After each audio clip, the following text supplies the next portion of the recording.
Today, I am teaching you about games and gamification, which is a 21st century application. So game defined is a form of play or sport, which is the noun.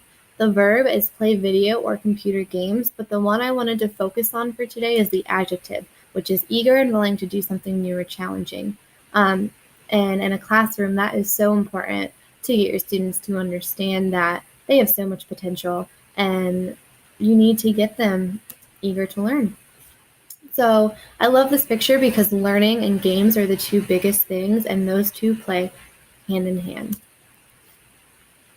Gamification is used to amplify and motivate students, and it's kind of in place of, it's kind of like an adjective describing a game. And with application, you can have scoring, you can have rewards at the end of the game, and you can incorporate competition in everyday classroom. So 2 issues with games are structure and screen overload. In the classroom, if you have 20 students on 20 different Chromebooks, it's really hard to pay attention to each one of those students and to make sure that they are staying on track. With screen overload, right after school, they go home and they're on screens constantly. So an issue with parents is that they send their kids to school not to be on screens.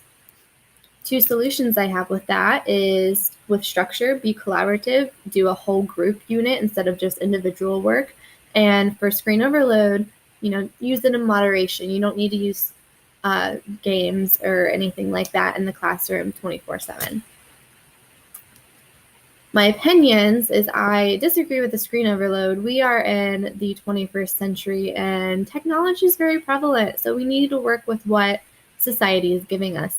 I do agree with structure. I think that it's going to be hard to control 20 students with 20 different Chromebooks, so it'd be nice to have the whole classroom being involved in one single game. All right, 2 strategies to use in the classroom are interactive educational games and whole group games.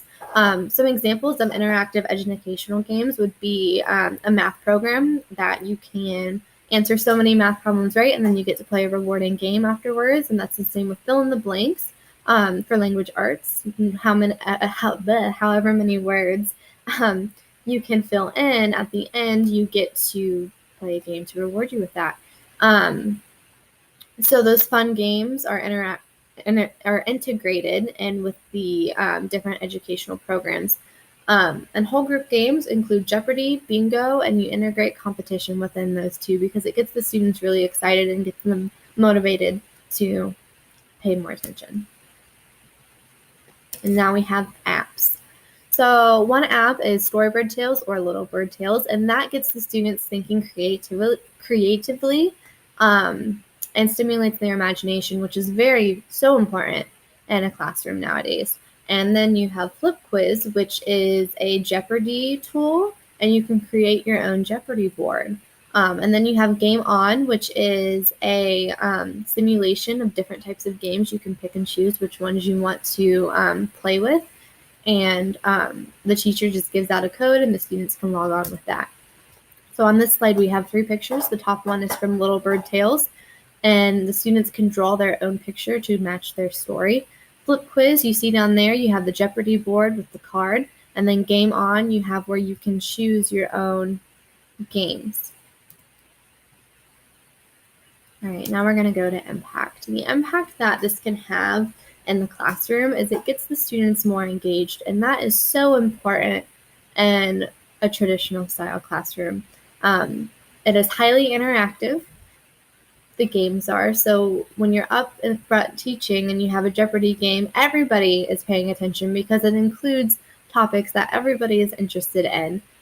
You get better results and scores if you review using games for a test. Students are going to be more likely to pay attention and then therefore succeed better on the test in the future. And it provides a fun environment. Everybody loves games. Everybody loves participating when they're interested in it. So it can be really exciting in the classroom and be very impactful for us teachers and students. And so that is a 5-minute rundown on games and gamification. If I could say more, I would love to. I hope you enjoyed.